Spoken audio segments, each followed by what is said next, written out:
I'm choosing him, but can we still be friends? You're my safety net, she asked. I deleted her number and moved cities. She just found my LinkedIn. He dumped her after maxing out her credit cards. Hey viewers, before we move on to the video, please make sure to subscribe to the channel and hit the like button if you want to see more stories like this. Thanks. It's crazy how your brain records the moment your life changes. It's not the big speeches. It's not the yelling. For me, it was the cool, smooth glass of my phone under my thumb and a text message that lit up the screen. Jessica had left her phone on the couch when she went to get a drink. We were supposedly watching a movie, but she'd been glued to the damn thing all night, smiling at it with a secret little curve of her lips I hadn't seen directed at me in months. When it buzzed and lit up with a preview of the message, I wasn't even trying to snoop. It was just there. Derek, can't wait to see you tonight. This guy still doesn't have a clue? This guy? Me. Doesn't have a clue. True. The world got very, very quiet. The soundtrack of the movie faded into a dull hum. I heard the ice clink in her glass in the kitchen. 3 years. 3 years of being her rock, her planner, her safe harbor. When she was stressed about work, I was the one who meal prepped so she wouldn't live on coffee. When she had the flu, I slept on the floor next to the bed because I was terrified she'd choke in her sleep. I loved being that for her. It felt like my purpose. And now I was this guy. She came back, humming some tune I didn't recognize, and picked up her phone. She saw the notification. I saw the tiny, almost imperceptible flinch in her shoulders before she mastered herself and cleared it. The mask was back on. I picked up the remote and muted the movie. The silence was heavy. Who's Derek? I asked. My voice was calm. Dead calm. She actually tried to laugh. It was a brittle, ugly sound. What? He's just a guy from work. Why are you being weird? I didn't say anything. I just looked at her. I didn't repeat the question. I didn't get angry. I just held her in that gaze, and my silence became a wall she couldn't climb over. She was prepared for a fight. She was ready for me to be the paranoid, jealous boyfriend. She wasn't prepared for this. Nothing. The mask didn't just slip. It shattered. Fine. Okay. You want to know? She snapped, standing up and putting the couch between us like I was a threat. I've met someone. His name is Derek. I stayed seated. Inside, I felt something vital breaking apart, but the process was clean, surgical. It was the sound of locks disengaging. It just happened, she said, the words spilling out now with a frantic, almost excited energy. Like she'd been dying to tell me. He's different, Alex. He's exciting. He has this energy. He sees me. He makes me feel alive. I let the cliché hang in the air between us. I let it rot.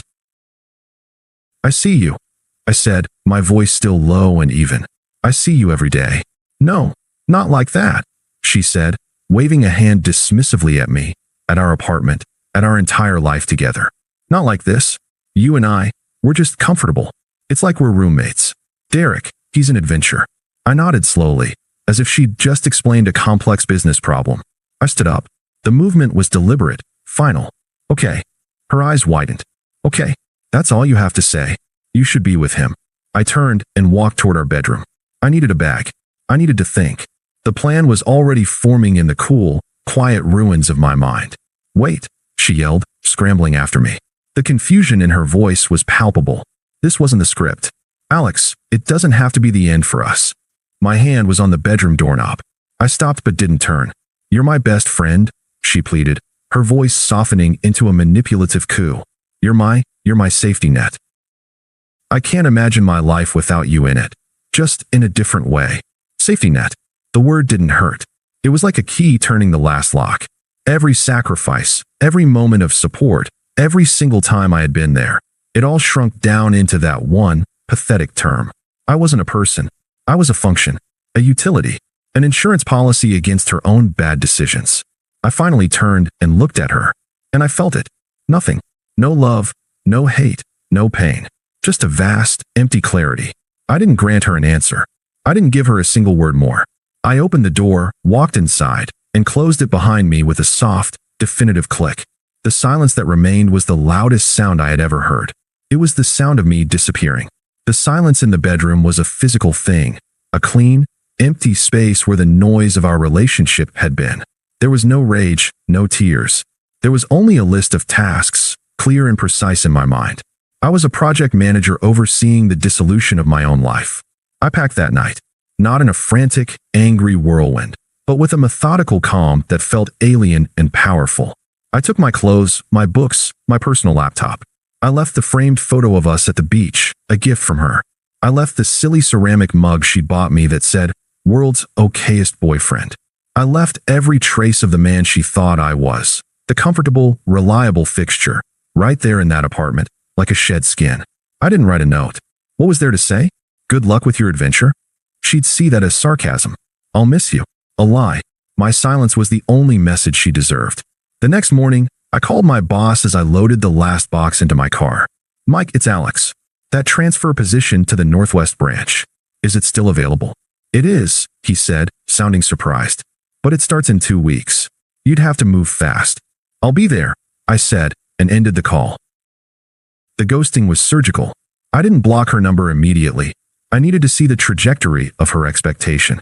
The first text came as I was driving away, the apartment key left in the mailbox. "Jessica, 9:14 a.m. Are you really just going to leave without talking this through?" I didn't reply. I watched the city skyline shrink in my rearview mirror. "Jessica, 12:30 p.m. This is so immature, Alex. We're adults. We can be civilized about this." I imagined her in her apartment, waiting for me to crack, to come back, so we could have a civilized conversation where she got to have both me and Derek, just in different boxes. Her safety net and her adventure. I pulled over at a rest stop, opened my phone, and blocked her number. Then I went through my social media, archiving photos, untagging, unfriending. It wasn't an emotional purge, it was digital housekeeping. By the time I checked into a temporary apartment in my new city, a bland but clean box that smelled of nothing but bleach and possibility, the operation was complete. Jessica had been erased from my digital world. The only thing left was the quiet. And the quiet was glorious. It was the first time in 3 years that my phone wasn't a source of low-grade anxiety. There was no one to check in with, no one to manage the emotions of. The silence wasn't lonely, it was peaceful. I focused on the new job, learning the new city, building a routine that was entirely, selfishly, my own. A month in, my new work phone buzzed with an unknown number. I knew, with a cold certainty, who it was. The call came on a Tuesday, just after I'd gotten home from the gym. The number had a familiar area code. I almost let it go to voicemail, but a part of me, the part that needed to see the car crash to truly look away, answered. "Hello, Alex? Oh my God, you picked up. It's Chloe. Chloe." Jessica's hawk-eyed, drama-loving best friend. The one who'd always subtly approved of men who were projects and found my stability uninspiring. "Chloe. Alex, thank God. I didn't know if this number still worked. Look, you need to come back. You were right. Jessica's a mess." I didn't confirm or deny that I'd been right about anything. I just waited. "Chloe." Her voice dropped to a conspiratorial whisper, as if she were sharing gossip, not a friend's crisis. "That Derek guy is a total loser. A complete and utter user." "Alex." My tone was flat, devoid of any warmth or recognition. "What do you want, Chloe?" "Chloe." She was taken aback by my lack of engagement. I want you to talk to her. He quit his job a week after she left you for him. Said he was focusing on his music. He's living in her apartment, and she's paying for everything. He doesn't do anything. She's supporting him. I said nothing. The silence stretched, forcing her to fill it. "Chloe, it's a disaster. She's crying all the time. You were always so stable, so reliable. She sees it now. She made a huge mistake." The word reliable hung in the air, no longer an insult, but a desperate plea. They wanted their appliance back. The reliable, stable machine that paid bills and provided emotional support without messy needs of its own. "Alex." I finally spoke, my voice calm and utterly devoid of sympathy. "That sounds like a problem for Jessica and Derek." "Chloe." She sputtered. "What?" "Alex, be serious. She was your girlfriend for 3 years. Don't you even care? Aren't you even a little bit sorry for her?" That was the question they all wanted answered. They needed my sympathy to validate their narrative, to make me a participant in their drama again. "Alex, I have to go." I ended the call. I didn't slam the phone down. I just pressed the button and placed it on the counter. The quiet of the apartment settled back around me, deeper and more satisfying than before. The final piece of the karma puzzle fell into place a week later. I wasn't looking for it. I'd muted all our old mutual friends, but one of them, a guy I'd always gotten along with, must have forgotten to exclude me from a post. It was a public status, a vague, frustrated rant. Some people are just trash. Using someone until they're bled dry, then ghosting. Hope that studio equipment was worth destroying someone's credit, you deadbeat. There were a few comments of support, but one stood out from another friend. I can't believe Jessica let him max out her cards. She's literally ruined. So there it was. The adventure had a price tag, and it was everything she had. The safety net was gone, and the freefall had begun. I closed the app, made myself dinner, and didn't think about her again for a long time. The unraveling was complete, and it had nothing to do with me. I was just a spectator now, and a profoundly uninterested one at that. The peace of my new life was a fortress, and Jessica's attempts to breach it were like faint, distant noises against thick walls. I'd built something solid, a promotion at work, a nicer apartment with a view of the city lights, a circle of friends who knew me only as Alex, not as Jessica's ex. I was happy, genuinely, uncomplicatedly happy. And that, I would later realize, was the one outcome she had never anticipated. The first attempt was a text from a number I didn't recognize, but the area code was a dead giveaway. Unknown number, 11:23 p.m. Alex, it's me. I know you don't want to hear from me, but I can't stop thinking about you.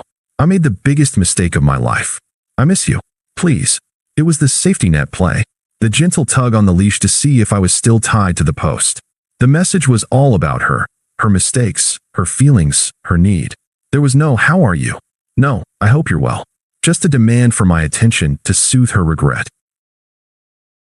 I read it once, felt a flicker of nothing, and blocked the number. It took less than 3 seconds. Weeks passed. The second attempt was an email, sent to my old personal address I still checked for subscriptions. The subject line was just "Please. Alex, I'm in real trouble. Derek is gone. He took everything. He maxed out my cards on studio equipment, and then just vanished. I'm going to lose my apartment. I have no one. You were the only good thing in my life. I'm so sorry. Please, I need you." This was the emergency plea. It was more desperate, laying out the facts of her ruin, trying to appeal to my protector instinct. It was the same tactic as before. I need you, but now with higher stakes. She was no longer just lonely. She was drowning. And she still believed, with every fiber of her being, that it was my job to jump in and save her. I didn't reply. I didn't feel anger or satisfaction. I felt a mild annoyance, like seeing a spam email from a prince in Nigeria. I marked it as spam. The third attempt was a voicemail. She must have dug up my new work number from the company directory. My office phone lit up with an extension I didn't recognize, and I let it go to voicemail. An hour later, I pressed play. The voice on the other end wasn't sad or pleading anymore.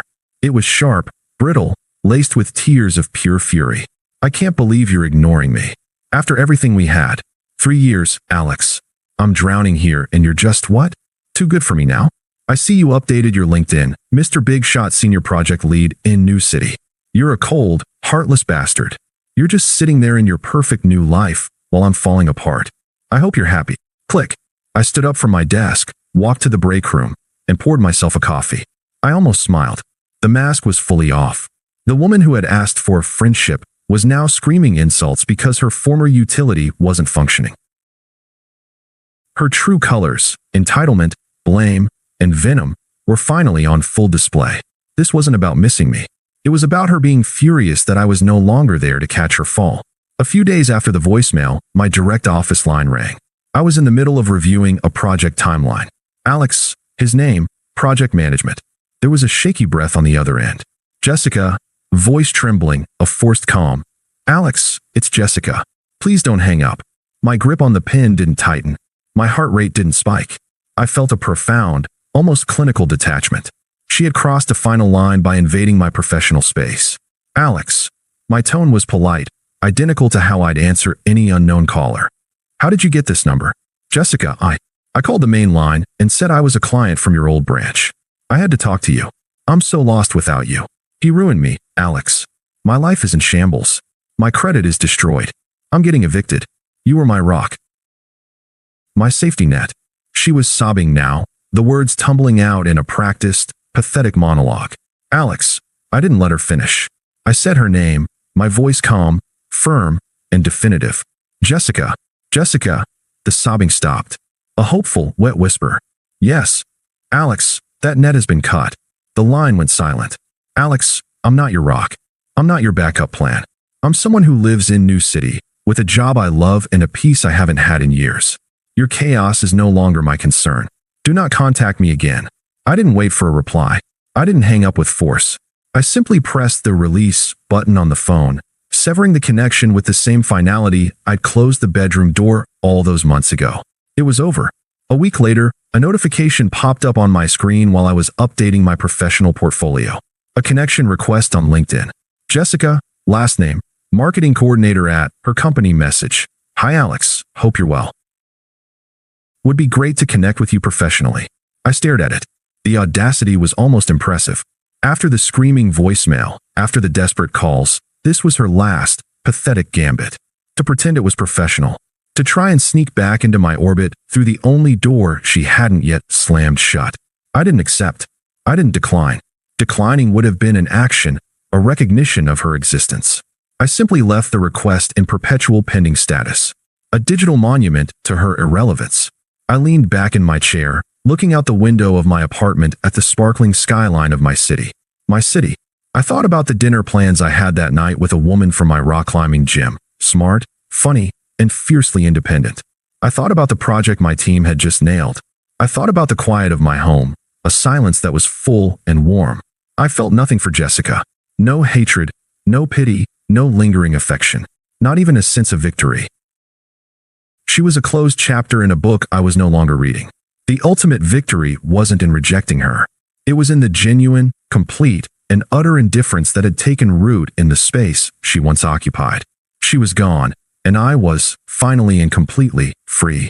Thanks for watching. Make sure to subscribe to the channel and hit the like button. What do you think about this story? Share it in the comments.